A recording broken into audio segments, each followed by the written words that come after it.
Vamos a continuar nosotros con la epístola a los Corintios, con el capítulo 15. El tema de todo el capítulo es la resurrección de los muertos. En este capítulo el apóstol Pablo aborda este tema porque es muy importante, o era muy importante en ese momento sobre todo, para la iglesia de los Corintios, porque ellos estaban teniendo controversias en la iglesia en relación con este tema.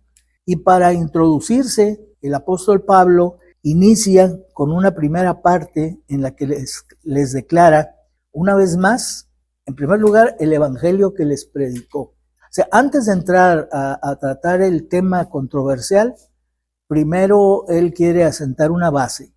Yo llegué a Corinto y les prediqué un evangelio, en primer lugar, que tiene fundamento bíblico. El evangelio no era una invención del apóstol Pablo. Por eso dice en el versículo 1, además os declaro, hermanos, el evangelio que os he predicado. Un evangelio que es el cumplimiento de lo que fue revelado en las Sagradas Escrituras, de lo que estaba ya profetizado desde antes. Dice, porque primeramente les he enseñado, me estoy yendo hasta el versículo 3, porque el 2 lo vamos a tratar después. Porque primeramente os he enseñado lo que asimismo recibí, que Cristo murió por nuestros pecados conforme a las Escrituras. Lo que yo recibí. ¿Cuándo lo recibió el apóstol Pablo? Porque él no es de los 12 apóstoles. Él no es de los que anduvo con el Señor Jesucristo durante todo su ministerio terrenal. El apóstol Pablo se convirtió después de que Cristo ya había sido crucificado, ya había sido sepultado y ya había resucitado.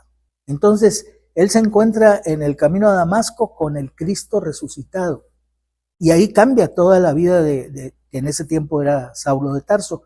Bueno, la realidad es que luego tenemos, quiero nomás tocar este punto, que luego tenemos la idea como que Dios le cambió el nombre a Saulo y le puso Pablo. Pero eso no está fundamentado en la Biblia. No hay ninguna parte de la Biblia que diga eso. Sabemos, por ejemplo, en el caso de Jacob, que Dios le dijo, tú ya no te llamarás Jacob, te llamarás Israel. Entonces, pero no hay un caso así en la Escritura. ¿Qué pasa entonces? Pasa que se acostumbraba en ese tiempo tener dos nombres. Bueno, y ahora todavía, todas mis hijas tienen dos nombres, excepto la cuarta, que ya nació en crisis y mejor nomás le pusimos uno, ¿verdad? Pero entonces, el punto es que él se llamaba en realidad Saulo Paulo.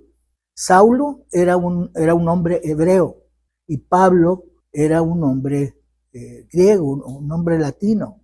Entonces a él lo conocían como Saulo, pero cuando él se convierte a Cristo y empieza a predicar el evangelio, él se autodenomina Pablo y todos lo empiezan a llamar Pablo, y tal vez, solo tal vez, porque esto no lo dice la Biblia, esto lo digo yo, solo tal vez lo hizo así para identificarse con los gentiles, porque él era eso sí lo dice la Biblia, él era apóstol a los gentiles. Entonces, si hubiera sido apóstol a los judíos, era más inteligente utilizar el nombre Saulo. Pero si me voy a dirigir a los gentiles y me quiero identificar con ellos, uso mi nombre gentil, que es Pablo.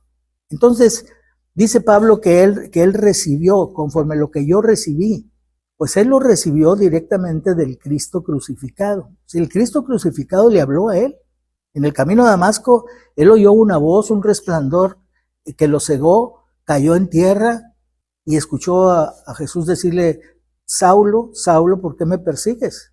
Él no estaba persiguiendo, él no pensaba que estaba persiguiendo a un hombre que ya había muerto. Él estaba persiguiendo a los que creían en él, a los cristianos. Pero ¿se acuerdan ustedes en el Apocalipsis cómo al final de las cosas, ya para entrar al milenio, cómo Jesús pone a los que están a su izquierda, a los que lo negaban, a los que los identifica como cabritos, los pone a la izquierda y les dice, porque tuve hambre y no me dieron de comer, y tuve sed y no me dieron de beber, y estuve desnudo y no me vistieron? Y ellos dicen, ¿cuándo? ¿Cuándo te vimos desnudo y no te vestimos? ¿Cuándo te vimos sediento y no te dimos de beber? Entonces dice, en cuanto no lo hiciste a uno de estos mis pequeños hermanos, a mí no lo hiciste. Quiere decir que todo ataque que recibe un cristiano, Jesús dice, es un ataque a él directamente. Por eso le dijo, yo soy Jesús a quien tú persigues. ¿Quién eres tú, Señor? Yo soy Jesús a quien tú persigues. Dura cosa te es dar coces contra el aguijón. El aguijón era aquella vara puntiaguda que se usaba en las yuntas cuando se andaba arando para picar a los bueyes y que caminaran. Y los bueyes al sentir el piquete tiraban la patada. Pero ¿qué pasa cuando tiraban la patada? El aguijón se encajaba más. Entonces le dice, dura cosa te es dar coces contra el aguijón. Te estás dañando a ti mismo. Y ahí Saulo se entrega al Señor Jesucristo. Va a Damasco, se queda ciego, le regresan la vista por medio de Ananías. Luego se va a Arabia, dura en Arabia como 2 años. Y en esos 2 años, el Señor Jesús le enseña los fundamentos de la vida cristiana, porque Saulo era judío, sabía del judaísmo, pero no tenía claridad de la doctrina cristiana. Entonces dice, el evangelio que yo les he dado es el evangelio que yo recibí, y que es un evangelio que está de acuerdo en las escrituras, porque Cristo murió como estaba escrito por nuestros pecados conforme a las escrituras. Isaías 53, 6 y 7, que es un texto del Antiguo Testamento, dice, todos nosotros nos descarriamos, Isaías está escribiendo 800 años antes de Cristo, todos nosotros nos descarriamos como ovejas, cada cual se apartó por su camino, mas Jehová cargó en él, en el Mesías, los pecados de todos nosotros, el pecado de todos nosotros. Angustiado él y afligido, no abrió su boca, como cordero fue llevado al matadero. Es un texto profético de lo que iba a pasar con el Mesías y que sucedió con el Señor Jesucristo. Dice el versículo 4, no solamente fue muerto, sino fue sepultado. Dice el Salmo 16:10, porque no dejarás mi alma en el Seol, ni permitirás que tu santo vea corrupción. O sea, el Seol es el sepulcro. Cristo fue sepultado, pero no fue dejado su cuerpo en el sepulcro. Se cumplió lo que decía el Salmo 16:10. Ni permitirás que tu santo vea corrupción. El cuerpo de Cristo no se corrompió en la tumba, porque Él resucitó al tercer día.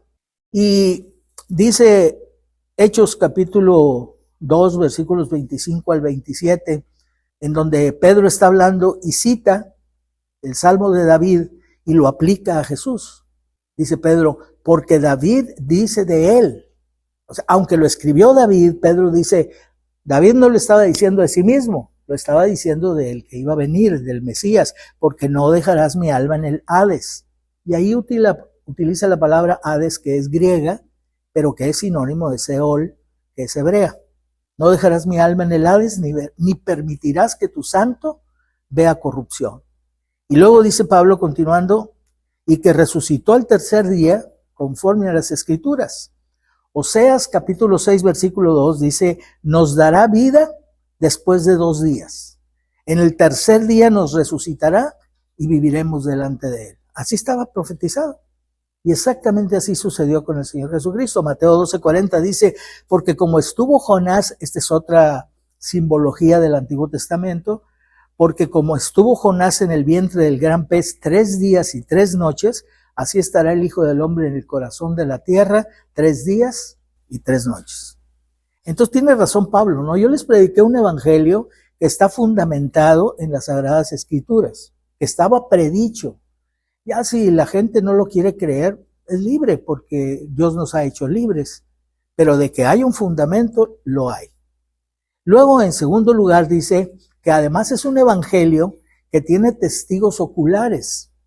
Y esto es muy importante. La resurrección, sobre todo, de nuestro Señor Jesucristo, es el evento histórico, fíjense bien, de la antigüedad con mayor número de testigos oculares.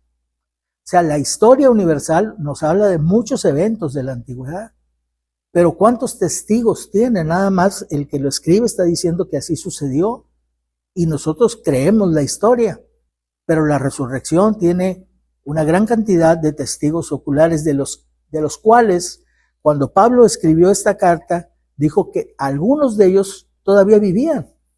Y esto es muy importante porque ¿cómo puedo yo constatar un evento histórico con un testigo que ya murió? No puedo hablar con él para que me diga si eso fue verdad o no, o cómo sucedió. Pero cuando Pablo les dice a los corintios que Jesús resucitó al tercer día conforme a las Escrituras, Había todavía testigos oculares que lo vieron después de haber muerto y de haber sido sepultado. Y por eso dice del versículo 5 hasta el versículo 9, dice, y que apareció a Cefas, que es Pedro, y después a los 12 apóstoles. Después apareció a más de 500 hermanos a la vez, de los cuales muchos viven aún y otros ya duermen, o sea, otros ya murieron. Después aparece a Jacobo, después a todos los apóstoles, y al último de todos, como a un abortivo, me apareció a mí, porque yo soy el más pequeño de los apóstoles, que no soy digno de ser llamado apóstol, porque perseguí a la iglesia de Dios. ¿Por qué Pablo se llama a sí mismo un abortivo? Digo, esto es algo que la verdad no explica la Escritura. Nos da lugar a la especulación, ¿verdad? Cada uno podemos pensar de manera diferente. Un abortivo puede ser voluntario, una persona que aborta porque no quiere tener al bebé, pero un aborto cuando no es voluntario causa pues un gran dolor. Yo no sé si por eso él se llamó a sí mismo abortivo, porque él le había causado dolor a la iglesia persiguiendo a los creyentes. Pudiera ser, pero si ustedes tienen una vida mejor, al cabo, ni lo que ustedes digan ni lo que yo diga lo dice la Escritura en cuanto a eso. Dice en tercer lugar, porque ya les dijo que es un evangelio fundamentado por las Escrituras, que hay testigos oculares de la resurrección, y ahora les dice que además es un evangelio que ellos recibieron. ¿Qué quiere decir que ellos recibieron? Quiere decir que ellos lo aceptaron como la verdad. Cuando Pablo llegó y les predicó el evangelio, se cumplió lo que dice Juan 1:12. Mas a todos los que le recibieron, les dio potestad de ser hechos hijos de Dios. Entonces, los corintios recibieron el evangelio, lo aceptaron como la verdad. Pablo les recuerda que esa fue la actitud que ellos tuvieron cuando lo escucharon el evangelio por primera vez. Cómo lo creyeron y lo aceptaron por fe. Dice, el cual también recibisteis. Esa fue su actitud en el pasado. Ahora, ¿qué sucede en el presente? En el momento que estaban recibiendo esta carta, les menciona otro aspecto muy importante de su actitud, diciéndoles, en el cual también perseveráis. O sea, en el pasado lo recibisteis, hoy perseveráis en él. ¿Sí? Y eso significa que ellos estaban continuando creyendo lo que habían creído, porque ya habían pasado, dijimos la otra vez, habían pasado como ya 3 años de que Pablo les había predicado el evangelio y se había formado la iglesia de Corinto. Ahora Pablo está escribiendo desde Éfeso, porque se ha enterado de los problemas que hay en Corinto por una carta que ellos mismos le escribieron preguntándole cosas y diciéndole qué estaba pasando en la iglesia. Entonces Pablo se ve en la necesidad de escribirles para corregir errores, porque tiene interés en ellos, aunque ahora está predicando en la iglesia de Éfeso. Y entonces, una de las cosas que él se entera, pues es que la iglesia, vamos a decir, cuando se menciona la iglesia, se está hablando de todo el grupo. Pero ustedes saben que en una iglesia hay personas que son verdaderos creyentes y hay otros que no son verdaderos creyentes, que se unen a la iglesia por diferentes razones. Entonces, Pablo habla en general y dice que ellos perseveran en el evangelio. Perseverar significa mantenerse firme, constante y tenaz en una actitud, o en una opinión, o en un propósito, o en la prosecución de algo que se ha comenzado. Especialmente se habla de perseverar a pesar de los obstáculos, del cansancio, de las dificultades. Entre más dificultades una persona enfrenta y se mantiene firme, decimos, esa persona está perseverando. En cuarto lugar, el evangelio que Pablo les predicó es un evangelio que salva, pero salva con una condición requerida. Esto es muy importante. Hay una condición futura muy importante porque ya vimos, en el pasado recibieron el evangelio, en el presente están perseverando, pero ¿qué va a pasar en el futuro? Pues hay una condición futura muy importante que determina si una persona es verdaderamente salvo o si su profesión de fe fue vana, fue verdadera. Y esa condición es retener la palabra. Dice el versículo 2, por eso lo dejamos para después. Por lo cual asimismo, si retenéis la palabra, esto ya tiene un sí condicional, si retenéis la palabra que os he predicado, sois salvos, si no creísteis en vano. Retener no es el resultado de un esfuerzo, no es el resultado de una decisión personal de decir, pues ya me comprometí y le voy a seguir. No. Permanecer es el fruto natural de una fe verdadera. Por eso la conclusión de una persona que no retiene la palabra que dijo haber creído no es que le faltó fuerza o le faltó determinación, sino su fe, dice Pablo, fue vana. Si su fe fue vana, quiere decir que no tuvo una fe verdadera. Por eso algunas personas a veces cuando le hablan a otro del evangelio y luego vienen aquí a lo mejor y dicen, tuve la oportunidad de hablarle a esta persona que es mi vecino, mi compañero de trabajo, lo que sea, le hablé de Cristo y lo recibió. Eso tú no lo sabes si lo recibió, porque tú no ves su corazón. Y decimos, no, sería correcto decir, hizo una profesión de fe, profesó recibir a Cristo. Ahora, ¿qué falta? Pues ver si se mantiene, ver si hay fruto. Si no hay fruto, pues entonces lo que dijo, lo dijo de labios para afuera. A lo mejor ya para que lo dejaras en paz, para que ya no le volvieras a hablar, no, pues total, yo ya le dije que sí, ya me va a dejar de molestar. No sabemos por qué, pero si no hay fruto, si la persona no retiene lo que dijo, entonces que es haber creído la palabra de Dios, entonces quiere decir que solo hizo una profesión de fe y su fe fue vana. El apóstol Juan hace mención de personas así en 1 Juan capítulo 2 versículo 19. Dice, salieron de nosotros, pero no eran de nosotros, porque si hubieran sido de nosotros, habrían permanecido con nosotros, pero salieron para que se manifieste que no todos son de nosotros. ¿Sí? Es difícil. Una persona puede fingir por algún tiempo, pero no puede fingir todo el tiempo. Puede permanecer algunos años reuniéndose y tú lo das por hecho que es un cristiano y después se desaparece.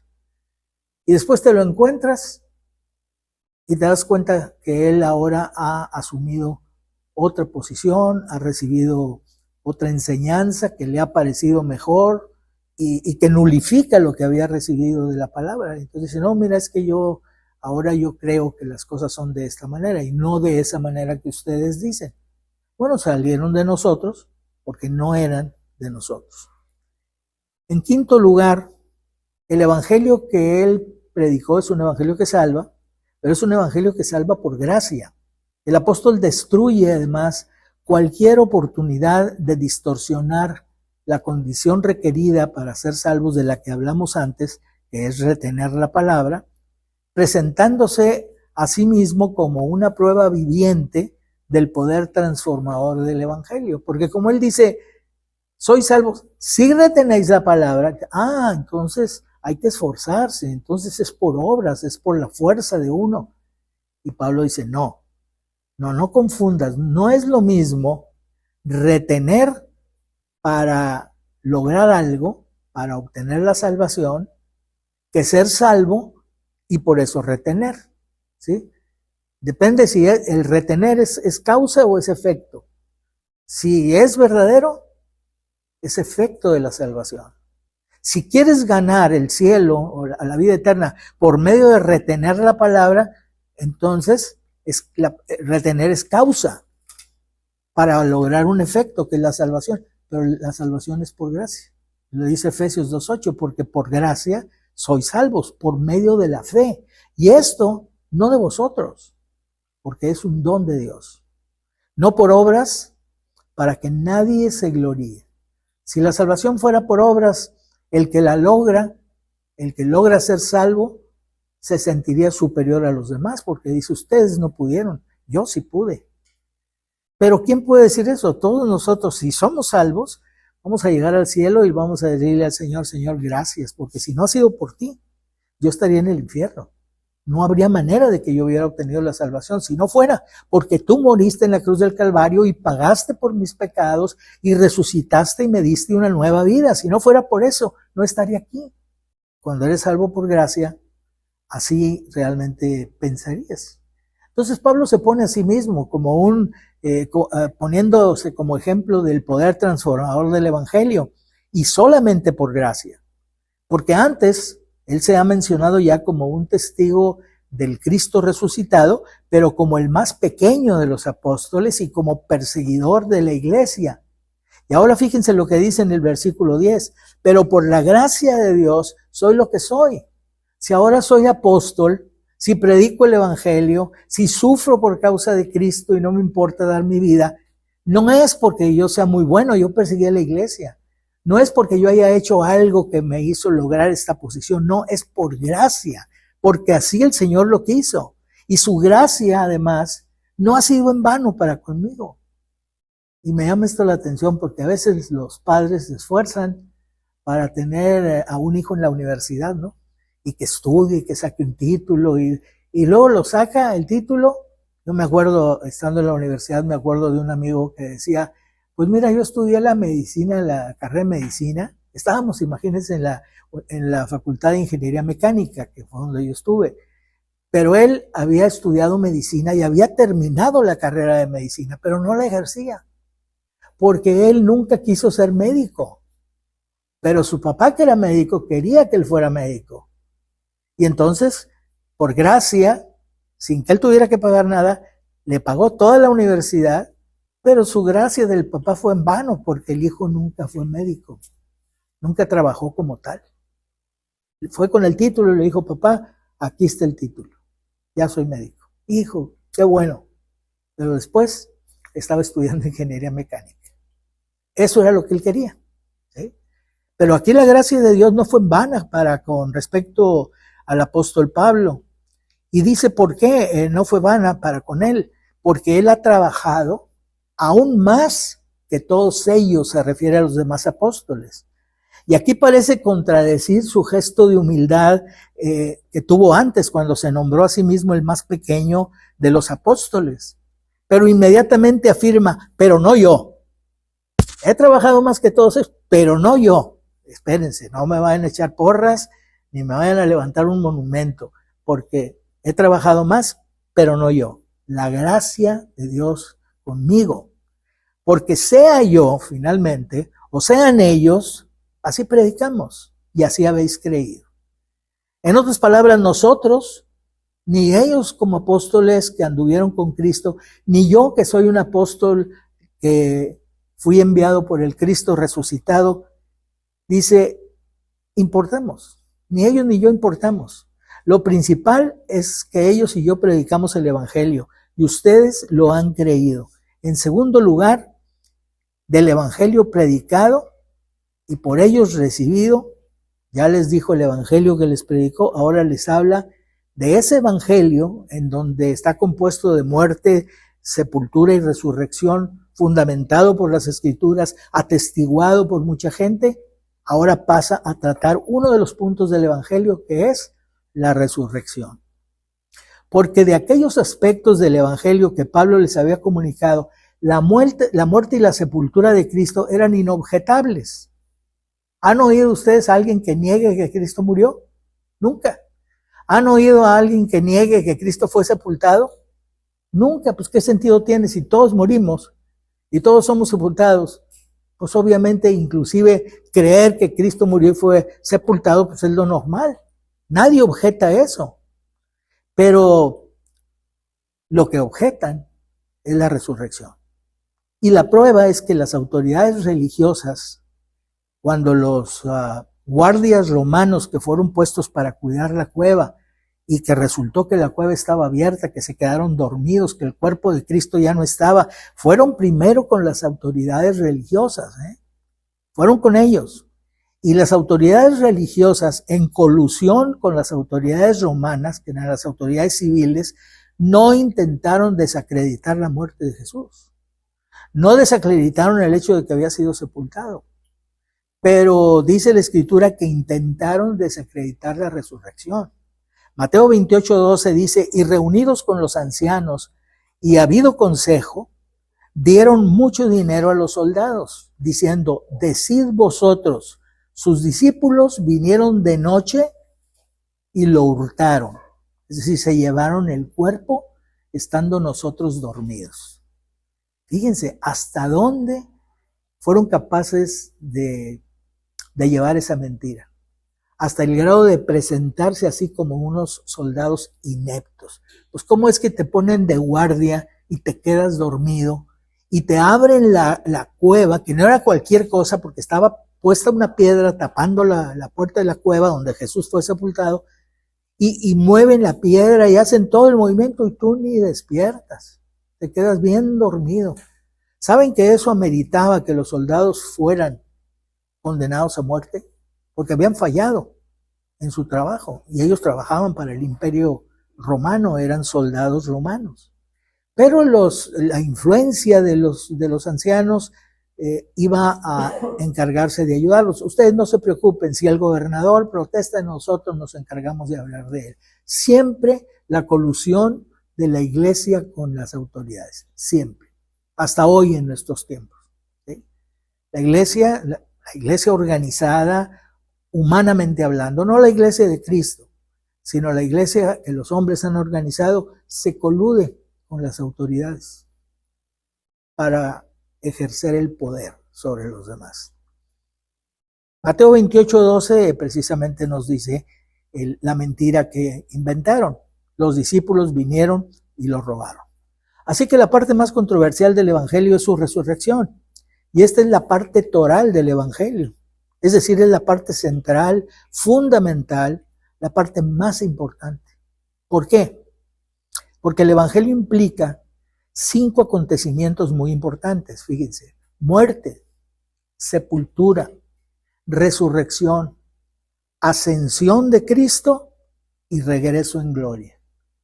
¿Cuáles están en duda? ¿Cuáles estarían en duda con respecto al hecho de que no existiera la resurrección? Si Cristo no resucitó, entonces no va a haber ascensión. ¿Cómo? ¿Quién va a ascender si no resucitó, si está muerto? ¿Va a haber regreso de Cristo? Pues no va a haber regreso. Si no resucitó, no está vivo y entonces no hay regreso. ¿Y qué es lo que estaba pasando en Corinto? Pues que algunos decían que los muertos no resucitan, que no hay resurrección. Y Pablo les muestra las consecuencias de su negación. Ustedes están negando la parte más efectiva del evangelio, la parte toral del evangelio. Si ustedes negaran la muerte de Cristo, negaran su sepultura, pues no estarían echando a perder nada, ya está echado a perder, porque si Cristo murió y ahí se quedó en la tumba, pues no era quien dijo ser. Él dijo que era el Hijo de Dios, pero resulta que cumplió las Escrituras, resucitó al tercer día. ¿Qué era lo que estaba pasando en Corinto?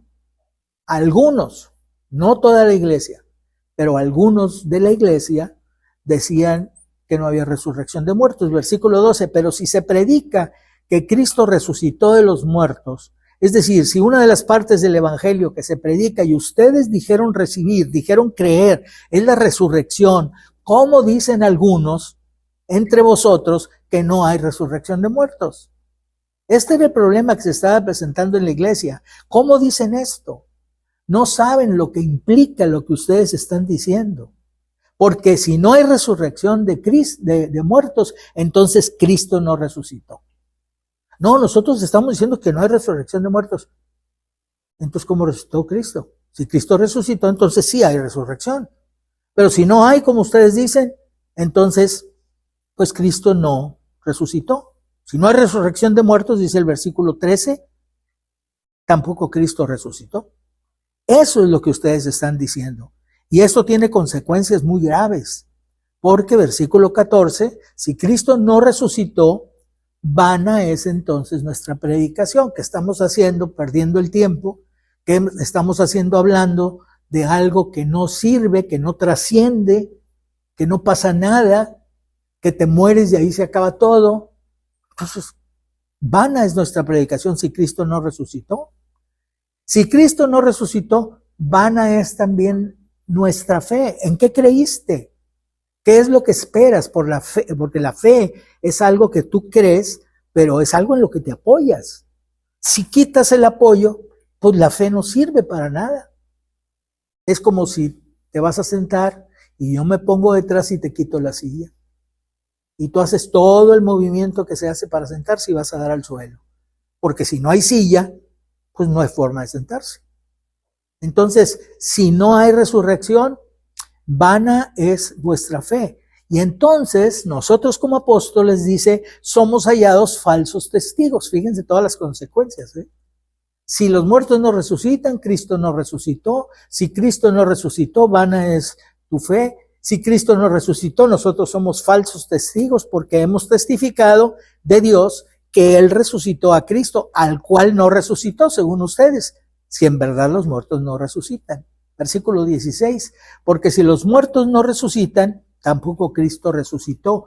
Otra vez repite lo mismo, lo reafirma. Y si Cristo no resucitó y vuelve a lo mismo, vuestra fe es vana. Y añade otra cosa, aún estáis en vuestros pecados. Porque una de las cosas que hace el Evangelio de Cristo es limpiar nuestros pecados, limpiar nuestra culpa. El Evangelio de Cristo tiene muchos beneficios, que a veces no los pensamos, pero que se explican en palabras como, por ejemplo, el Evangelio de Cristo es redentivo. ¿Qué es redimir? Redimir es pagar el precio de algo que está comprometido. Si alguien va y empeña en el Monte de Piedad un reloj y no tiene dinero para cuando se vence y no lo puede sacar, pero va con un amigo de él y le dice, ese reloj yo lo aprecio mucho, pero no tengo dinero para recuperarlo del Monte de Piedad, ¿lo pagas tú? Entonces él dice, yo lo recupero. Entonces él lo redime, él lo recupera. Es como un esclavo.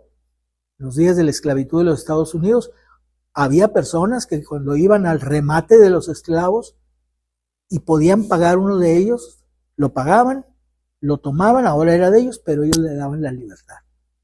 Eso es redimir. El Evangelio de Cristo es redentor. El Evangelio de Cristo es sustitutivo, porque ocupa tu lugar y mi lugar. En lugar de que tú y yo estemos ahí, sufriendo el castigo por nuestros pecados, Él lo sufrió en nuestro lugar. Su Evangelio es sustitutivo, su muerte en la cruz. Y su muerte en la cruz también es imputación, imputable. ¿Qué es imputar? Imputar es poner las cargas de una persona sobre otra. Una persona comete un homicidio, pero atrapan a otro y le imputan el homicidio a él. Tú y yo pecamos. Y todos nuestros pecados se le imputaron a Cristo en la cruz. El inocente fue declarado culpable. Y los culpables fuimos declarados inocentes. ¿Por qué? Porque se cambiaron las posiciones. La justicia de Cristo se puso a nuestro favor y nuestros pecados sobre Cristo. Entonces, el inocente fue declarado culpable y los culpables fueron declarados inocentes. Por eso la Escritura representa a los cristianos vestidos con vestiduras blancas, no nejas, no grisecitas porque quedaron medio limpias, no, vestiduras blancas. Si vuestros pecados fuesen como la grana, dice Isaías, como la nieve serán emblanquecidos. Y si fueron rojos como el carmesí, vendrán a ser como blanca lana. ¿Qué más explicación necesitamos? Cristo resucitó y por eso hay perdón de pecados. Porque la resurrección de Cristo es la vindicación del Hijo y la prueba de que su obra fue aceptada por Dios. ¿Por qué decimos que Cristo fue vindicado? Porque la palabra vindicar viene del latín vindicare, significa defender, justificar o limpiar el honor de alguien que ha sido acusado o calumniado injustamente. También se utiliza para referirse a la acción de vengar un agravio o recuperar algo que le pertenece legítimamente a una persona. Entonces, ¿qué sucedió cuando Cristo pagó por nuestros pecados? Cuando finalmente dijo, consumado es, todo ha sido consumado, y entregó el Espíritu. En tus manos entrego mi Espíritu. Terminó su trabajo. Él no falló en la misión que el Padre le dio. Él la tomó voluntariamente, asumió todo lo que esto significaba, conscientemente entregó su vida. Él mismo lo dijo, nadie me la quita, yo mismo la pongo. ¿Y qué dijo? Tengo poder para ponerla y tengo poder para volverla a quitar. Porque acuérdense que Cristo es Dios hombre. Él murió en la cruz del Calvario como hombre. En la cruz no murió Dios. Dios es eterno. Pero la divinidad que habitaba en Jesús lo dejó en la cruz. Por eso Él dice, Dios mío, ¿por qué me has desamparado? Es Jesús el que está hablando. Es el hombre perfecto, porque además Cristo nunca pecó. Y eso no lo dicen sus amigos. Eso sus enemigos no pudieron acusarlo de nada. Él tuvo el valor de presentarse delante de la gente y decirle, ¿quién de ustedes me acusa de pecado? Lo conocían desde niño. ¿Quién me acusa de pecado? Todos se quedaron callados. Jesús los dejó por un momento y luego les dijo, pues si digo la verdad, ¿por qué no me creen? Esa frase, pues si digo la verdad, es la respuesta al silencio de los que no lo pudieron acusar. Entonces la resurrección implica que el pago que Cristo hizo por nosotros en la cruz, Dios lo aceptó. Dios aceptó que la deuda estaba saldada. Por eso cuando tú crees en Cristo, en ese momento los beneficios del Evangelio se aplican a tu vida y Dios te ve como una persona que nunca hubiera pecado. Y tienes un lugar asegurado en el cielo. Pero todavía la muerte está ahí para alcanzarte, ¿eh? Todavía vamos a morir. Si Cristo no viene antes, vamos a morir como cualquier otra persona. ¿Cómo? ¿El Evangelio no me ha librado de la muerte? Todavía no. Todavía el enemigo está ahí, ¿sí? Y vamos a morir, si no es que vivimos hasta que Cristo regrese. Romanos capítulo 1, versículos 3 al 4 dice, acerca de su Hijo nuestro Señor Jesucristo, que era del linaje de David. Como ser humano, era del linaje de David, era de la familia del rey David, según la carne, por eso dice, que fue declarado Hijo de Dios con poder, según el Espíritu de Santidad, por la resurrección de entre los muertos.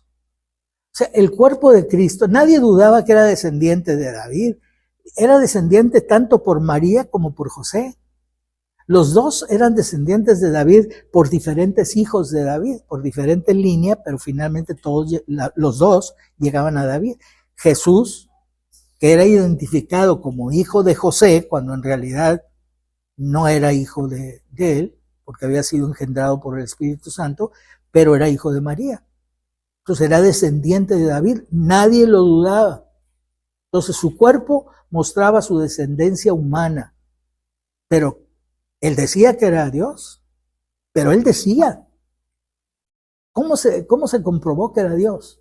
La resurrección lo declaró hijo de Dios al ser levantado de entre los muertos. Ahora, si no hay resurrección de muertos, esto afecta directamente también a los que murieron, a los creyentes que ya habían muerto en ese momento, porque ellos resucitarán cuando Cristo regrese. Pero si no hay resurrección de muertos, dice el versículo 18, entonces también los que durmieron en Cristo, los que murieron confiando en Cristo, perecieron. Murieron diciendo, el Señor nos va a resucitar, y resulta que no. Porque si no hay resurrección de muertos, Cristo no resucitó. Y si no resucitó, entonces los que murieron creyendo en Cristo van a perecer. No van a resucitar. Y esto da al traste con nuestra esperanza. Porque bajo esa circunstancia, dice el versículo 19, si no hay resurrección de muertos y nosotros en esta vida solamente esperamos en Cristo, pues somos los más dignos de conmiseración de todos los hombres. Pobres tontos estos creyendo que van a resucitar. Los demás tendrían lástima de nosotros. Somos los más dignos de conmiseración de todos los hombres si Cristo no resucitó. El tercer punto que Pablo toca es que el plan de Dios también descansa sobre la resurrección de Cristo.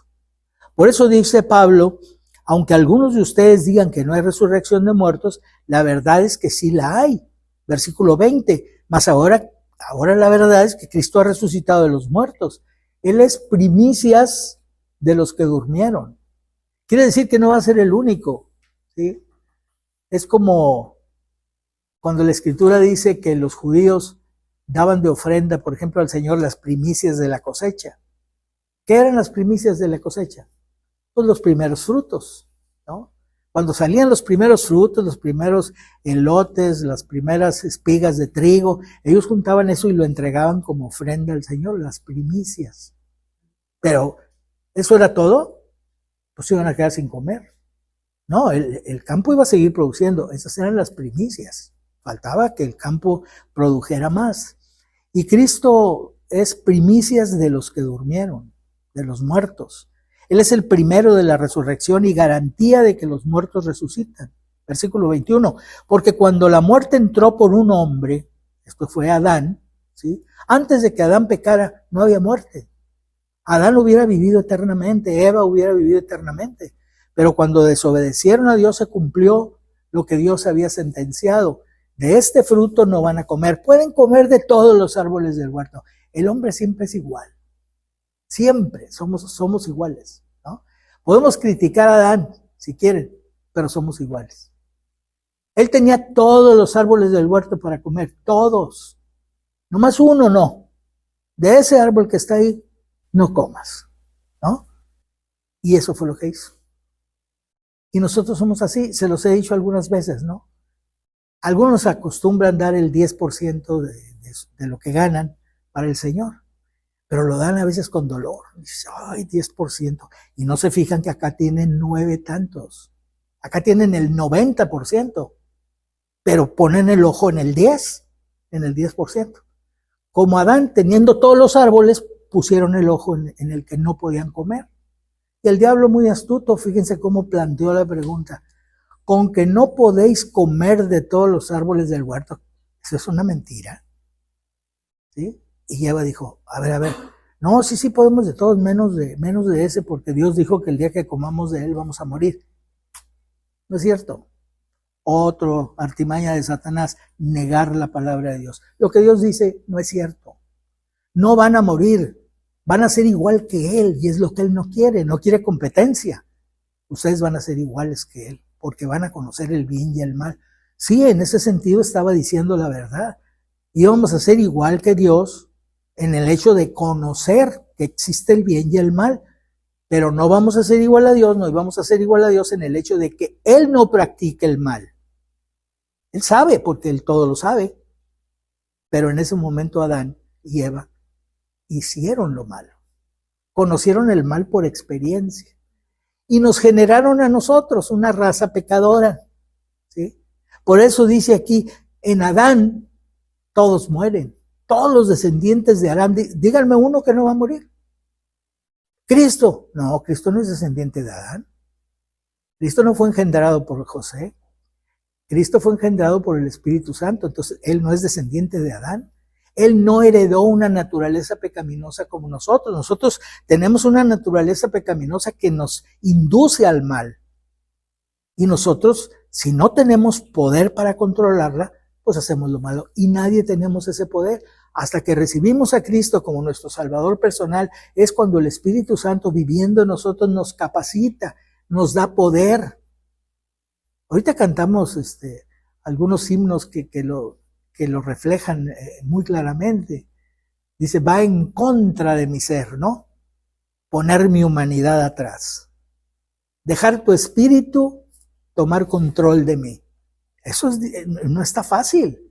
Porque la naturaleza pecaminosa jala y dice, pero si yo la dejo atrás y te dejo a ti hacer, tengo la victoria. Tenemos poder sobre el poder del pecado, ahora que somos salvos, por el Espíritu Santo que vive en nosotros. Porque así como la muerte entró por un hombre, en el mundo, por Adán, también por un hombre, en este caso Jesucristo, entró en el mundo la resurrección de los muertos. Y aquí vale la pena aclarar que por Cristo entró en el mundo la resurrección para vida. Si no hubiera muerto Cristo en nuestro lugar, solo habría resurrección para muerte y condenación eterna, porque la resurrección existe. También los que no creen en Cristo van a resucitar, pero van a resucitar para condenación. No hubiera habido resurrección para vida si Cristo no hubiera muerto por nosotros. Adán introdujo la muerte, Cristo introdujo la resurrección para vida. Versículo 22. Porque así como en Adán todos mueren, también en Cristo todos serán vivificados, es decir, todos resucitarán. Cada uno de nosotros como descendientes de Adán heredamos su posición caída y nacemos con la muerte como destino en este mundo, para partir de él a la eternidad por medio de una resurrección de condenación en Adán. Daniel capítulo 2, versículo 2 dice, capítulo 12, versículo 2 dice, y muchos de los que duermen en el polvo de la tierra serán despertados, unos para vida eterna y otros para vergüenza y confusión perpetua. Todos los seres humanos vamos a resucitar, pero unos para vida eterna y otros para vergüenza y confusión perpetua. Porque Cristo fue el primero de la resurrección, y aquí es importante recordar, y algunas personas podrían decir, a ver, él no fue el primero, porque Lázaro resucitó, el hijo de la viuda de Naín resucitó, la hija de Jairo resucitó, y sí, cuando murió Jesús también, dice Mateo 27, 50 al 53, que se abrieron los sepulcros y muchos de los muertos se levantaron y volvieron a vivir y los vieron en diferentes partes. Sí, pero ellos no resucitaron. Ellos volvieron a la vida y luego volvieron a morir. ¿Sí? El que resucita ya no muere. Si resucita para condenación, va al infierno. Si resucita para vida eterna, va con el Señor. Ya la muerte no tiene potestad sobre ellos. Apocalipsis capítulo 20, versículo 6 dice, bienaventurado y santo el que tiene parte en la primera resurrección. La segunda muerte no tiene potestad sobre esto. Entonces, todos estos que aparecen en la Biblia están ahí. La resurrección de Lázaro, Juan capítulo 11, versículos 38 al 44. El hijo de la viuda de Naín, Lucas 7, del 11 al 15. La hija de Jairo, Lucas 8, 49 al 56. Y los que salieron de los sepulcros cuando Cristo entregó el Espíritu, Mateo 27, 50 al 53. En la resurrección, dice el apóstol Pablo, hay un orden. Cada uno en su debido orden. ¿Hay resurrección de muertos? Sí, pero cada uno en su debido orden. Cristo, quien ya ha resucitado, y Él es las primicias de la resurrección. Además, esto fue predicho por Moisés y los profetas, como Pablo recordó y declaró cuando declaró ante el rey Agripa, cuando estaba dando su testimonio ante el rey Agripa, porque lo habían apresado a Pablo y lo condenaban de cosas que no había hecho, y él entonces empieza a dar su testimonio y a defenderse a sí mismo, mostrando qué es lo que él predica. Y dice Hechos 26, 22 y 23, pero habiendo obtenido auxilio de Dios, está explicándole a Agripa, persevero hasta el día de hoy, dando testimonio a pequeños y a grandes, no diciendo nada fuera de las cosas que los profetas y Moisés dijeron que habían de suceder, que el Cristo había de padecer y ser el primero de la resurrección de los muertos. Él es las primicias de la resurrección. Fíjense qué importante, y aquí tenemos un ejemplo. No digas nada que la Biblia no diga. Si tú tienes una idea de cómo es algo, verifícalo en la Escritura. Y si no lo encuentras, pregúntale a alguien que sepa un poquito más que tú.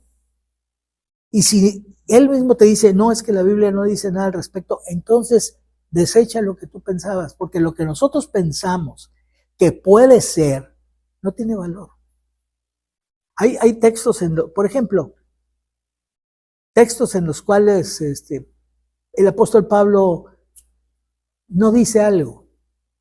Por ejemplo, habla de el orden en la resurrección. Cristo las primicias, luego los que son de Cristo en su venida. Pero hay otro grupo también y no lo menciona. ¿Y por qué no lo menciona? Pues quién sabe. No sabemos por qué no lo menciona.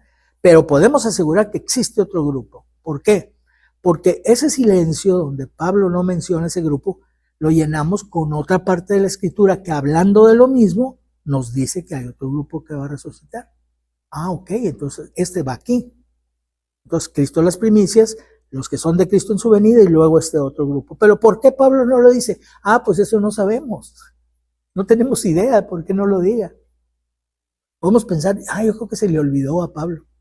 No, yo creo que no, porque los escritores bíblicos escribieron inspirados por el Espíritu Santo.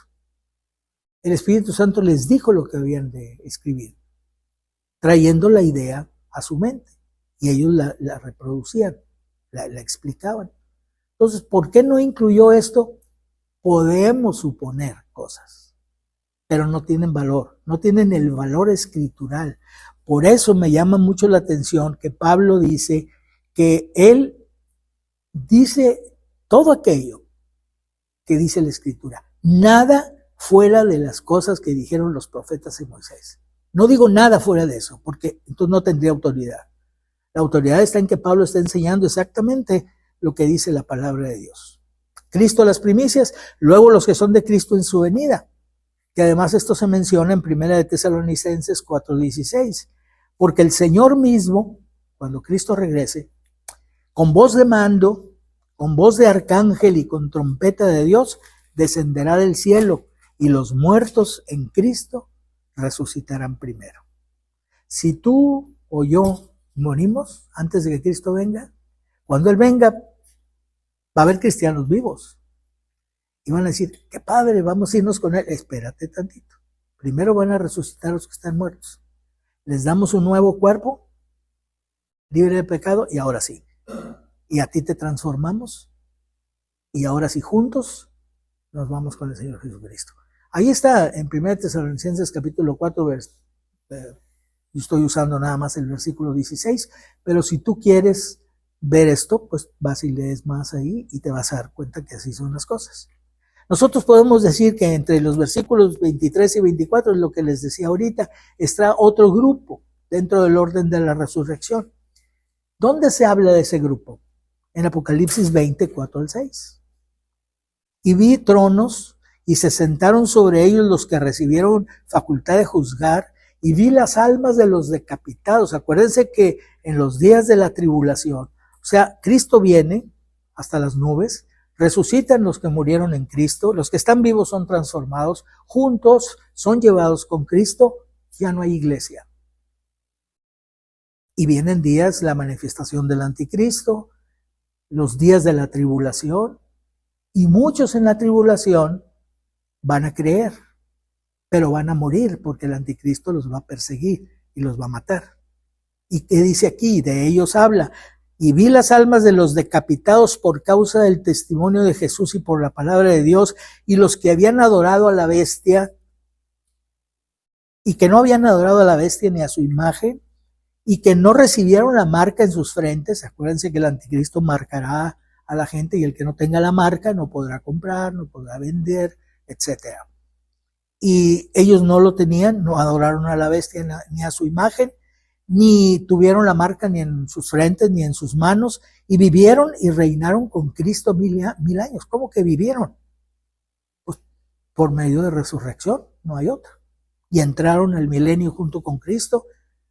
Pero los otros muertos, porque también otros murieron, pero no creyendo en Cristo, no volvieron a vivir hasta que se cumplieron 1000 años. Esta resurrección de los decapitados durante la tribulación por causa de Cristo es parte de la primera resurrección. Bienaventurado y santo el que tiene parte en la primera resurrección. La segunda muerte no tiene potestad sobre estos, sino que serán sacerdotes de Dios y de Cristo, y reinarán con Él 1000 años. Ahora nos preguntamos esto, ¿por qué Pablo no lo menciona? Y decimos, no sabemos. Pueden oír diferentes versiones, alguien puede imaginar, yo creo que no lo dijo por esto, otro puede decir, no lo dijo por esto, etcétera. Yo tengo mi propia idea al respecto, no tiene más que el mismo valor que cualquier otra idea que tengan ustedes. para mí, él no lo menciona porque no tiene nada que ver con lo que está tratando. Está tratando de corregir un error en la iglesia de Corinto. Ellos no creen que hay resurrección de muertos, entonces Cristo no resucitó y entonces ustedes están en delitos y pecados. Pero los otros, cuando ellos sean resucitados, ya no va a haber ese problema, porque ya la iglesia ya resucitó y se fue, y ahí está el testimonio ya.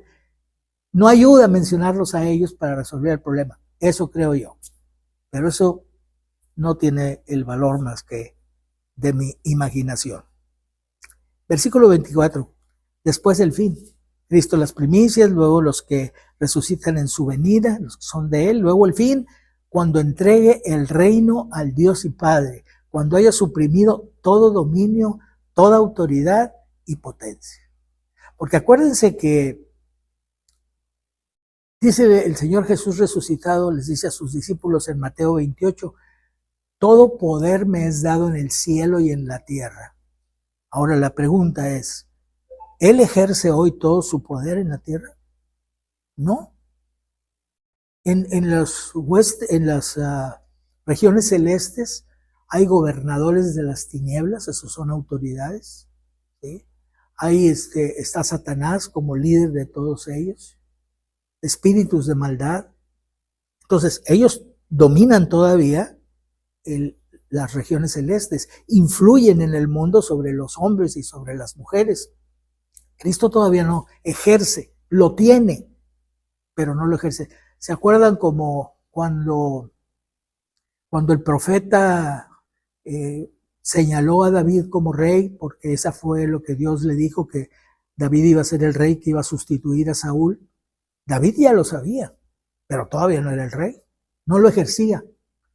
Tuvo la oportunidad de matar a Saúl, que era el rey, porque Saúl lo estaba persiguiendo para matarlo, tuvo la oportunidad y no lo mató porque dijo, yo no voy a levantar mi mano sobre el ungido del Señor. O sea, Saúl se habrá portado mal, pero él es el ungido de Dios, él es el rey puesto por Dios y yo lo respeto, y si Dios lo quiere quitar, que lo quite él, yo no lo voy a quitar. El Señor Jesucristo es el Rey de Reyes y Señor de Señores, pero él está sentado a la diestra del Padre, que le dijo, según las palabras de David que cita Lucas 20, 42 y 43, el mismo David dice en el libro de los Salmos, dijo el Señor, Dios, a mi Señor, el Señor Jesucristo, siéntate a mi diestra, hasta que ponga a tus enemigos por estrado de tus pies. Hoy Jesús está sentado a la diestra del Padre, es nuestro abogado, allí intercede por nosotros, pero todavía no domina a todos sus enemigos. Pero los va a dominar. Y cuando los domine, que será después del milenio, reinará 1000 años, y después del reino de los 1000 años, dominará a todos sus enemigos. Y quedará solo él como autoridad de todo absolutamente. Y entonces tomará el reino, que él es el resultado de su sacrificio en la cruz, que lo puso como rey, y se lo entregará a Dios. Porque cuando Satanás se rebeló, y con él muchos ángeles, y a través del tiempo muchos seres humanos, el poder de Dios, el reino de Dios sobre los hombres le fue arrebatado a Dios.